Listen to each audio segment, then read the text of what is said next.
5 taškai. Savo ruoštų BFA negali žiūrėti tik į priekį, reikia žiūrėti ne vieną svarbų įvartį, jis yra pelnęs ir žaisdamas klubuose, Kauno komandoje, Ekrano gretose ir Lietuvos rinktinėje, o dabar štai tokia situacija ir pirmas pavojaus signalas. Turėjo kelias standartinės situacijas, kelis pavojingesnius perdavimus, nors pačioje rungtynių pradžioje standartinių situacijų turėjo ir BFA, o čia įvartis yra pelnytas, bet jis nebus įskaitytas. Prisiminti rungtynę su Ekrano ekipa, kai jaunas žaidėjas turėjo tikrai puikių galimybių ir pats mušė ir dalijo rezultatyvius perdavimus, o čia buvo gera galimybė, bet ir Džiugo perdavimas prie artimo Virpsto, ataka tęsiama ir reikia išsivalyti čia Baltijos futbolo akademijai. Nepavyksta to padaryti, yra smūgis ir atmuša kamuolį. Ivanas grąžins kamuolį į žaidimą. Tuikas. Tolimos mėginimas į apatinį vartų kampą ir ten pasirengęs vartininkas Ugnius Sema. Labai techniškas žaidėjas. Greitas, vikrus, taikus ir tokiose situacijose tikrai gali jis pridaryti problemų. Dabar siunčia kamuolį tolimo Virpsto link, yra smūgis ir pelnytas įvartis, kuris įskaitytas. Viskas legalu. Įžaistas kampinis, Osipovičiaus rezultatyvus perdavimas ir Aidas Šidlauskas. Panašu, kad jis yra tas žmogus, kuris buvo likęs visiškai be priežiūros prie tolimo Virpsto. Nuspręsta, kad šiandien rungtyniaus Pavlo Kovtuno starto sudėtyje. Čia gražiai žaidžiama, yra galimybė, išlaiko kamuolį, guldo visus varžovus šioje situacijoje Tomas Gutauskas. Grąžins kamuolį į žaidimo sabitų.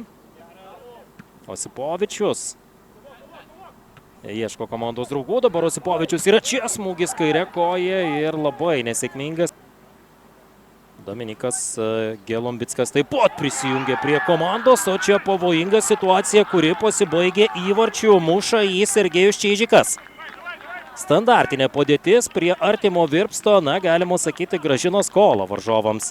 B1, vienas įvartis gynėjo ir kitas įvartis taip pat gynėjo po standartinės situacijos.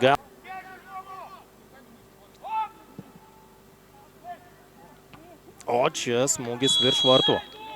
Vienos po kitų. Dabar standartinė padėtis, perdavimas ir kamuolys skrieja už aikštės ribų, nepatenkintas sabitų.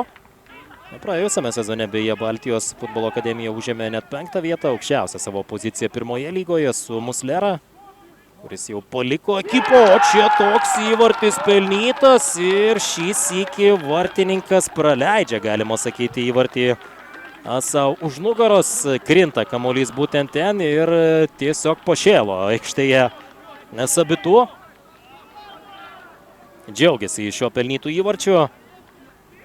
Išpuolis per kairę pusę, baudos aikštelėje BFA, perdavimas ir čia kaip pavojingai praskriejo kamuolys. Panašu, kad jis buvo specialiai paliktas, bet smūgio į vartus galiausiai nebuvo, išpuolis yra tęsiamas. Kovtunas, rikošetas ir pelnytas įvartis. Bandė išmušti kamuolį šioje situacijoje Matas Dedura, klausimas, kam bus apskritai tas įvartis įrašytas. Kovtunas džiaugiasi labiausiai, nes būtent jis mušė į vartus. Klausimas, ar tas smūgis buvo į vartų plotą.